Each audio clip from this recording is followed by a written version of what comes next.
नमस्कार साथियों, एक बार फिर से आपका स्वागत है आप ही की यूट्यूब चैनल रूल्स की पाठशाला में। आज का हमारा नेक्स्ट टॉपिक है एलटीसी के रिलेटेड ही है। एलटीसी के अंदर क्या क्या मुख्य विशेषताएं होती हैं, क्या क्या प्रमुख विशेषताएं होती हैं, उसके संबंध में एक कर्मचारी को क्या क्या बातें ध्यान में रखनी चाहिए। अगर कोई न्यू रिक्रूटी है तो ज्वाइनिंग के समय उनको क्या क्या बातें ध्यान में रखनी चाहिए, और जो कर्मचारी पहले से वर्किंग में है उसको एलटीसी लेते समय कौन कौन सी प्रमुख बातों का ध्यान रखना चाहिए, इसके संबंध में हम वीडियो आज आपके साथ में लेकर के आए हैं। जो हमारे पुराने साथी हैं उनसे निवेदन है कि हमारे वीडियो को शुरू से अंत तक देखें, तथा जो हमारे नए साथी हैं उनसे निवेदन है कि हमारे वीडियो को आप अपने दोस्तों तक शेयर जरूर करें। एलटीसी के प्रमुख विशेषताओं में पॉइंट नंबर ए है होम टाउन, गृह नगर। एक सरकारी कर्मचारी गृह नगर की घोषणा कर सकता है, जो कि at a time of joining करता है, उसके बाद भी कर सकता है, जिसे उसके नियंत्रण प्राधिकारी जो उसको स्वीकार करता है। सरकारी कर्मचारी द्वारा की गई घोषणा को स्वीकार किया जा सकता है और विस्तृत जांच केवल तभी की जानी चाहिए जब कर्मचारी गृह नगर बार बार बदल रहा है या बदलना चाहता है, तब उसकी जांच होनी अनिवार्य है। उसकी जांच आपका प्राधिकारी कर सकता है।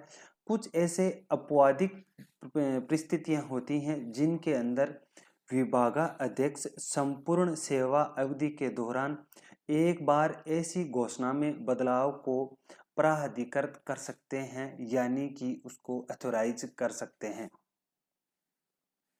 फिर हम बात करते हैं पॉइंट नंबर 2 की। जब पति और पत्नी दोनों केंद्र सरकार के कर्मचारी हो, उस परिस्थिति के अंदर क्या क्या विशेषताएं होती हैं, क्या क्या ध्यान में रखने वाली बातें रहती हैं। पॉइंट नंबर ए है कि वे स्वतंत्र रूप से अलग अलग गृह नगर की घोषणा कर सकते हैं। पति और पत्नी दोनों अलग अलग होम टाउन की घोषणा कर सकते हैं।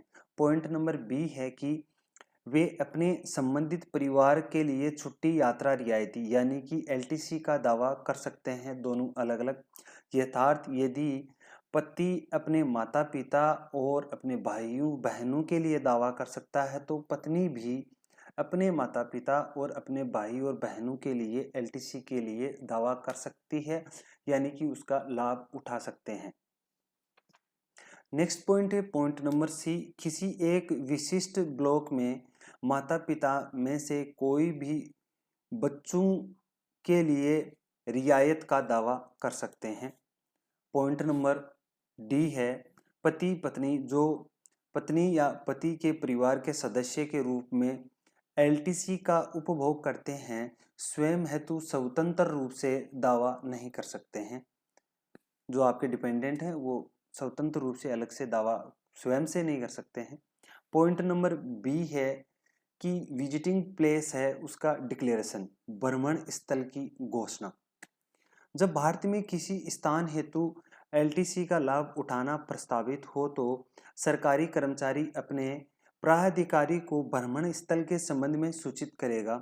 यात्रा प्रारंभ करने से पूर्व आपका जो प्राधिकारी है उससे अनुमोदन से घोषणा भ्रमण स्थल में परिवर्तन किया जा सकता है, यानी कि आप एक बार डिक्लेरेशन करने के बाद दोबारा से विजिटिंग प्लेस में बदलाव कर सकते हैं। परंतु यात्रा प्रारंभ करने के बाद, अगर आपने एलटीसी ले रहे हैं और आपने यात्रा शुरू कर दी है, तो उसके बाद में आप उसका जो भ्रमण स्थल है वो उसमें बदलाव नहीं कर सकते हैं, सिवाय सरकारी कर्मचारी के नियंत्रण के बाहर की परिस्थितियों के। इसमें बदलाव नहीं किया जा सकता है। गंतव्य में परिवर्तन करने के संबंध में प्रशासनिक मंत्रालय या विभाग अथवा आपका जो विभागाध्यक्ष है उसके द्वारा आपको रियायत प्रदान की जा सकती है। नेक्स्ट टॉपिक है अपना पॉइंट नंबर सी। एलटीसी का लाभ आप आकस्मिक छुट्टी और विशेष आकस्मिक छुट्टी सहित छुट्टी की किसी भी अवधि के दौरान उठाया जा सकता है, परंतु आप मतलब सीएल और स्पेशल सीएल के साथ भी ले सकते हैं, लेकिन बिना कोई छुट्टी लिए केवल सप्ताह अवकाश के दौरान इसका लाभ नहीं उठाया जा सकता है। जो आपकी वीकली हॉलीडे जाते हैं उसके साथ में आप एलटीसी का बेनिफिट नहीं ले सकते हैं। ऐसी ये महत्वपूर्ण बातें हैं जो कि एक कर्मचारी को पता रहनी चाहिए। पॉइंट नंबर डी है यात्रा की श्रेणी, क्लास ऑफ जर्नी। सरकारी कर्मचारी और उसके परिवार के सदस्य हैं उसी श्रेणी में यात्रा के लिए पात्र हैं जिस श्रेणी में वह यात्रा करने के समय हकदार होते हैं। फिर हम बात करते हैं विशेष मामले, स्पेशल केस क्या क्या होते हैं, उसके अंदर क्या क्या कंडीशंस रहती हैं एलटीसी के दौरान। स्पेशल केस के पॉइंट नंबर 1 है केवल आउटवर्ड जर्नी रहती है उसके रिम्बर्समेंट के लिए। ऐसे आश्रित बेटे या बेटी जिन्होंने गृह नगर जाने के बाद रोजगार प्राप्त किया हो अथवा विवाह किया हो, परिवार के सदस्य वापिस आने की इच्छा के बिना गृह नगर की यह यात्रा कर रहे हो तो बेशर्त सरकारी कर्मचारी लिखित में वापसी यात्रा रियायती को छोड़ दे जो परिवार के सदस्य के बाद में किसी तारीख को की हो। फिर पॉइंट नंबर 2 है reimbursement of return journey only, केवल वापसी यात्रा के लिए प्रतिपूर्ति। नवविवाहिता पत्नी जो गृह नगर से मुख्यालय आ रही हो, आश्रित बेटा या बेटी गृह नगर से माता पिता के साथ वापिस आ रहा हो जहां वह अध्ययन कर रहा था अथवा दादा दादी के साथ रह रहा था इत्यादि। एक बच्चा जो पहले 5 से 12 वर्ष की आयु वर्ग में नहीं था परंतु वापसी के बाद में 5 से 12 की आयु प्राप्त कर लेता है तो सरकारी कर्मचारी द्वारा गृह नगर में निवास के दौरान कानूनी रूप से गोद लिया गया बच्चा आदि के लिए यह लागू है। फिर है next point, LTC can be combined with transfer और टूर, छुट्टी यात्रा रियायती एलटीसी को स्थानांतरण और टूर के दौरान भी इसको लिया जा सकता है।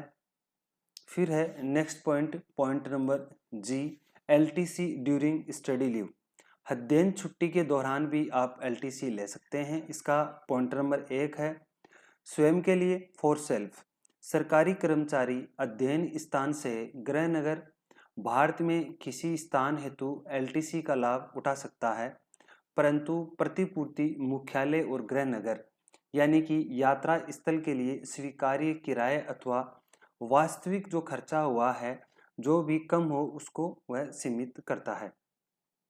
पॉइंट नंबर 2 है परिवार के सदस्यों के लिए, फैमिली मेंबर के लिए, जब परिवार के सदस्य सरकारी कर्मचारी के साथ स्टडी लीव के स्थान पर रह रहे हो स्वयं के ही सम्मान, जब अध्ययन छुट्टी के स्थान पर नहीं रह रहे हो तो उसकी प्रतिपूर्ति सामान्य नियमों के अंतर्गत की जाएगी जो कि रूल नंबर 7 के अकॉर्डिंग है।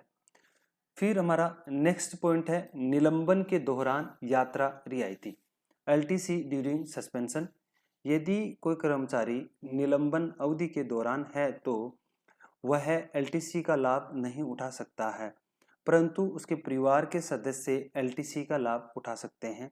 सस्पेंशन के दौरान एक कर्मचारी को किसी प्रकार की छुट्टियां नहीं मिलती हैं इसलिए वह इसका बेनिफिट नहीं ले सकता है और एलटीसी को बिना छुट्टी के साथ में वीकेंड के साथ में नहीं ले सकते हैं जो कि हमने पिछले टॉपिक के अंदर इसी टॉपिक के अंदर पिछले पॉइंट के अंदर क्लियर किया है। नेक्स्ट पॉइंट है एलटीसी ड्यूरिंग एलपीआर, सेवानिवृत्ति पूर्व छुट्टी के दौरान एलटीसी का बेनिफिट, गृहनगर और भारत के किसी स्थान हेतु छुट्टी यात्रा रियायती स्वीकार्य होगी बेशर्त वापसी यात्रा सेवानिवृत्ति पूर्व छुट्टी के समाप्त होने से पहले पूरी हो जाए। इसी के साथ में हम आज का हमारा टॉपिक यही द एंड करते हैं और आगे के वीडियो के अंदर हम एलटीसी के संबंध में होम टाउन एलटीसी के लिए क्या क्या रूल हैं, ऑल इंडिया भारत में किसी भी स्थान के लिए एलटीसी के लिए क्या क्या रूल हैं और जो नव नियुक्त कर्मचारी हैं उनकी हकदारी क्या है और ब्लॉकियर क्या है और उसकी हकदारी क्या है, इन सभी के संबंध में नेक्स्ट वीडियो में लेकर के आएंगे। तब तक अलविदा, जय हिंद, जय भारत, जय जवान, जय किसान।